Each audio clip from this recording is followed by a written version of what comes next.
Case എല്ലാവരും കണ്ടതായിരിക്കും അല്ലേ?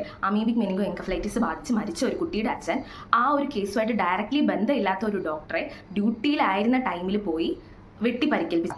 അപ്പം ഈ ഒരു കാര്യത്തെക്കുറിച്ച് പറയുന്നതിന് മുമ്പ് ആദ്യം അമീബിക് മെനിങ്കോ എൻകഫലൈറ്റിസ് എന്താണെന്ന് നമുക്ക് നോക്കാം. അപ്പോൾ ഇതെന്ന് പറയുന്നത് അമീബിക് നമ്മുടെ ബ്രെയിനിനെ ബാധിക്കുന്ന ഒരു രോഗമാണ്. ഇതിൽ 97% മോർട്ടാലിറ്റി റേറ്റ് ഉള്ള ഒരു രോഗമാണ്. അതായത് 100 പേർക്ക് രോഗം ബാധിക്കുകയാണെങ്കിൽ അതിൽ 97 ആൾക്കാരും മരിക്കാൻ ചാൻസ് ഉള്ള ഒരു രോഗം. അങ്ങനെയുള്ള ഒരു രോഗത്തിൽ മരിച്ച ഒരു കുട്ടിയുടെ അച്ഛൻ, ഇപ്പം ശരിയാണ്, ഒരു കുട്ടിയുടെ അച്ഛൻ്റെ വികാരം നമുക്ക് മനസ്സിലാക്കാൻ പറ്റുന്നതാണ്. പക്ഷേ ഒരാൾ മരിച്ചെന്ന് പറയുന്നതിനിട്ട് കാണുന്നവരെയൊക്കെ വെട്ടി പരിക്കേൽപ്പിക്കുന്നത് എവിടുത്തെ ന്യായമാണെന്ന് നമുക്ക് മനസ്സിലാക്കാൻ പറ്റുന്നില്ല. പക്ഷേ ഇതിൽ ഏറ്റവും കൂടുതൽ പേടിപ്പിക്കുന്നത് എന്താണെന്ന് വെച്ചിട്ടുണ്ടെങ്കിൽ അതിനകത്തുള്ള കമൻറ്റ് സെക്ഷനാണ്.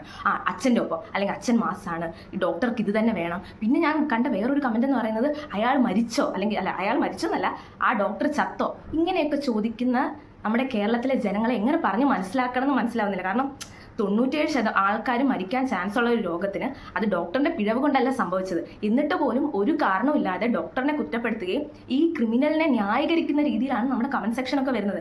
എങ്ങനെയാണ് ആ ആൾക്കാർ ഇങ്ങനെ ചിന്തിക്കുന്നതെന്ന് പോലും മനസ്സിലാവുന്നില്ല.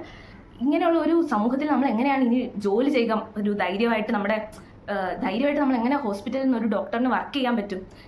ഇപ്പം ഈ ഒരു കേസ് 97 ആണ് ഗ്ലോബലി ഉള്ള മോർട്ടാലിറ്റി റേറ്റ് എങ്കിലും നമ്മുടെ കേരളത്തിൽ 125 കേസസ് ആണ് ഈ കഴിഞ്ഞ വർഷത്തിൽ സ്ഥിരീകരിച്ചത്. അതിൽ 30 ആൾക്കാർ മരിച്ചു. അതായത് ഗ്ലോബലി ഉള്ള 97% വെച്ച് നോക്കുമ്പോൾ കേരളത്തിൽ 100-ൽ 25 ആൾക്കാരാണ് മരണപ്പെടുന്നത്.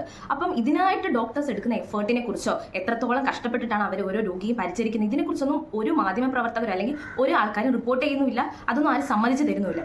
പിന്നെ ഈ അച്ഛനെ പോലീസ് കൊണ്ടുപോകുമ്പോൾ ഒരു മാധ്യമ പ്രവർത്തകൻ ചോദിക്കുന്ന ചോദ്യമാണ്, അത് മിക്കവാറും നിങ്ങൾ കേട്ടിട്ടുണ്ടായിരിക്കണം, അല്ലെങ്കിൽ ഇത് കേൾക്കണം. ഈ കുറ്റം ആർക്കാണ് ഡെഡിക്കേറ്റ് ചെയ്യുന്നതെന്ന്? മന്ത്രി വീണ ജോർജിനാണോ? അപ്പോൾ ഇതെന്താ ഒരു സോങ്ങോ അല്ലെങ്കിൽ സിനിമയോ അങ്ങനെ എന്തെങ്കിലും ആണോ ഇത് ഡെഡിക്കേറ്റ് ചെയ്യാൻ വേണ്ടിയിട്ട്? നമ്മൾ ചെയ്യുന്ന കാര്യങ്ങളൊന്നും ജനങ്ങളിലേക്ക് എത്തിക്കുന്നുമില്ല.